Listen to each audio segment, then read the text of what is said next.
আজকে আপনাদের আমরা প্লাজো সালোয়ার পট্টি দিয়ে কিভাবে কাটিং করবেন সেটাই দেখাবো।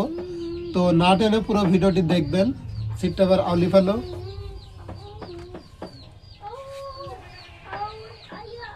হ্যাঁ পুরাটা 2 ভাঁজ করে পায়ের লম্বা করে 2 ভাঁজ করে আগে ভাঁজ করতে হবে। হ্যাঁ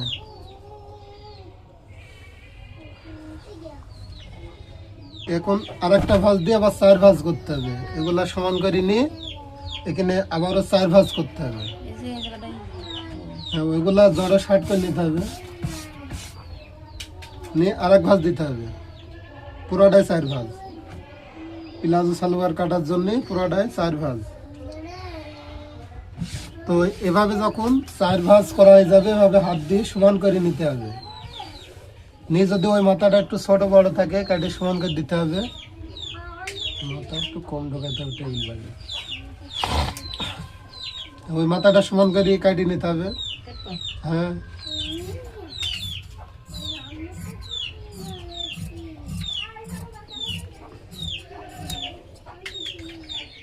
এখন হচ্ছে একিন দেখে একটা দাগ করে নিতে হবে, মানে এই দাগটা যে কুচির সাথে সেলাই যাবে সেই বাড়তি কাপড়।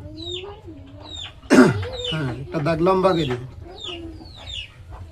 মানে মাথায় যে বেল্ট হবে বেল্টের যে বাড়তি কুচির কাপড়টা এবার এই দাগের থেকে 7 ইঞ্চি বাদ দিয়ে লম্বা নিতে হবে।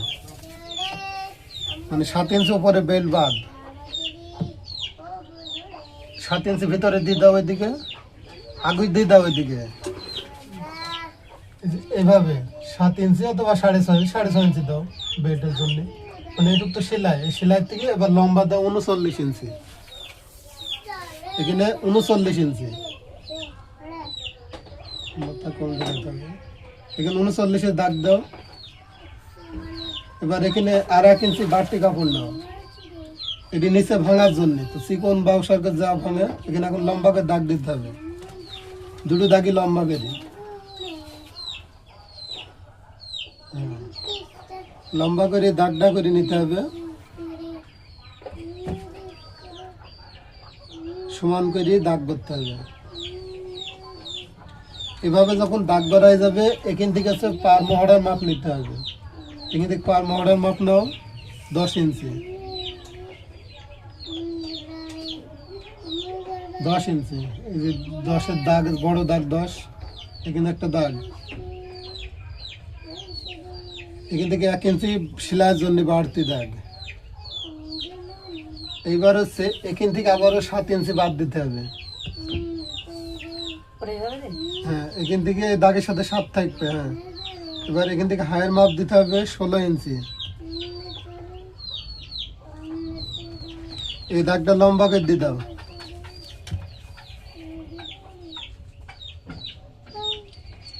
এভাবে লম্বা করে দাগটা করে দিতে হবে। প্লাজো কাটা একদম সহজ। এখন হচ্ছে এইখান থেকে স্কেলটা বসাতে হবে এইভাবে, এইভাবে দিয়ে স্কেলে গোট দিয়ে একটা দাগ করে নিতে হবে। তারপর আবারও একদম শেষ আর এই যে আয়ের দাগ।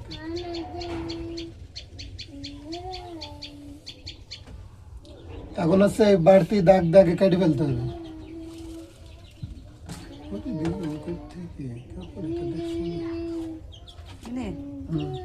হ্যাঁ কেটে ফেলো।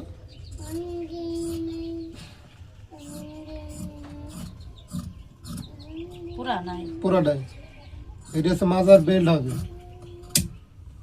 এখান থেকে এটি মাজার বেল্ট হবে। এখন এই দাগ দিয়ে কেটে ফেলতে হবে পর্যন্ত, যেহেতু এখানে পটি হবে, কোনো রাউন্ড টাউন্ড কাটা হবে না।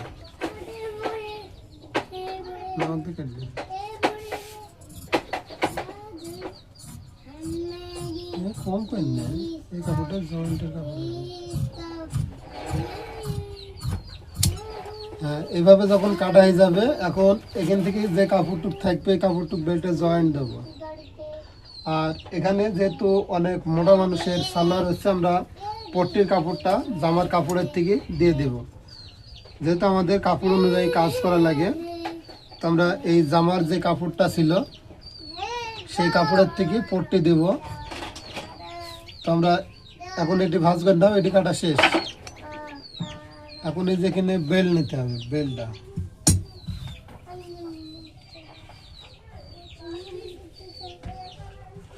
তো এখান থেকে 9 ইঞ্চি করে দাগ দেন নাও, যেহেতু 9 ইঞ্চি বেল্টটা থাকবে। সোজা কোন কোন মনে হচ্ছে, এই কোন না ওই কোন?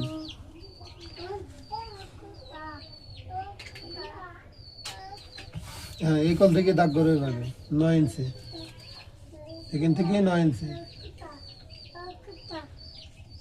এটা একটু ধরে রাখলে কাপড়টা ভালো 9,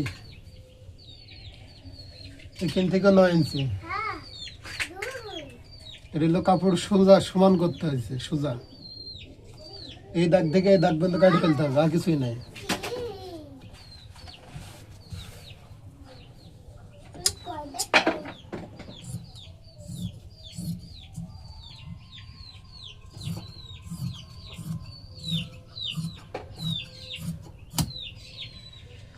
এখন হয়েছে এখানে যে সাইডে কাপড় আছে, সাইডে কাপড়ে এভাবে সমান করে রাখি, এখান থেকে কাটি ফেললাম।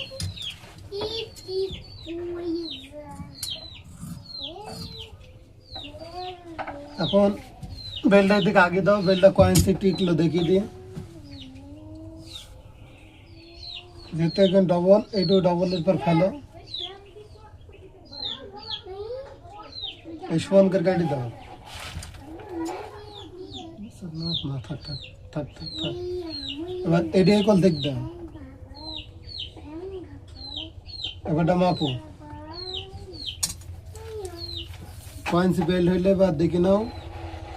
এখানে সেলাই বাদ দিলে বাই দোকানে 44 ইঞ্চি, তো আমরা 44 ইঞ্চি বেল্টটা এখানে টিকে থাকবে, মানে এখানে উপরে দেওয়া আছে যেহেতু সেলাই যে পর্যন্ত যাবে, ঠিক এইভাবে বেল্টের কাপড়টা করে নিতে হবে। এখন যেহেতু আমরা পট্টিটা এখান থেকে কাটিং করতে পারি, তো এত সহজ আপনারা বুঝবেন না, তো আমরা জামার যে কাপড় আছে এই কাপড় থেকে আমরা পট্টিটা কাটিং করে নিব। এটি ভাঁজ করতে দাও।